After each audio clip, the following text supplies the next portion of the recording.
12ஆம் வகுப்பு பொதுத் தேர்வுகளில் வென்ற மாணவ மாணவிகளுக்கு மருத்துவர் ராமதாஸ், அன்புமணி ஆகியோர் வாழ்த்து தெரிவித்துள்ளனர். இது தொடர்பாக அவர் வெளியிட்டுள்ள எக்ஸ் தள பதிவில், தமிழ்நாட்டில் மாநில பாடத்திட்டத்தின்படியான 12ஆம் வகுப்பு பொதுத் தேர்வு முடிவுகள் வெளியிடப்பட்டுள்ளதை சுட்டிக்காட்டியுள்ளார். தேர்வு எழுதிய 7,92,494 மாணவர்களில் 95.03 விழுக்காடு மாணவ செல்வங்கள் வெற்றி பெற்றுள்ளனர். தேர்ச்சி விகிதம் கடந்த ஆண்டை விட அதிகமாகும். வெற்றி பெற்ற மாணவ செல்வங்களுக்கு வாழ்த்துக்களையும் பாராட்டுதல்களையும் தெரிவித்துக் கொள்கிறேன்.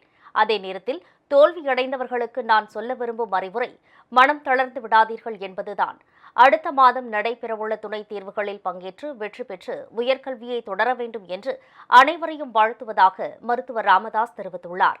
இதேபோல 12ஆம் வகுப்பு பொதுத் தேர்வுகளில் வெற்றி பெற்ற மாணவ மாணவியருக்கு வாழ்த்து தெரிவித்துள்ள அன்புமணி ராமதாஸ், கடந்த ஆண்டை விட அதிகமாக நடப்பாண்டில் 95.03 விழுக்காடு மாணவ மாணவிகள் வெற்றி பெற்றிருப்பது மிகுந்த மகிழ்ச்சியளிப்பதாக தெரிவித்துள்ளார்.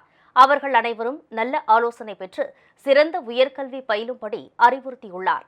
அதேபோல் 12ஆம் வகுப்பு பொதுத் தேர்வில் தேர்ச்சி பெறாத மாணவ செல்வங்கள் விரைவில் நடைபெறவுள்ள துணைத் தேர்வுகளில் பங்கேற்று வெற்றி பெற வேண்டும் என்றும் அவர் வாழ்த்து தெரிவித்துள்ளார்.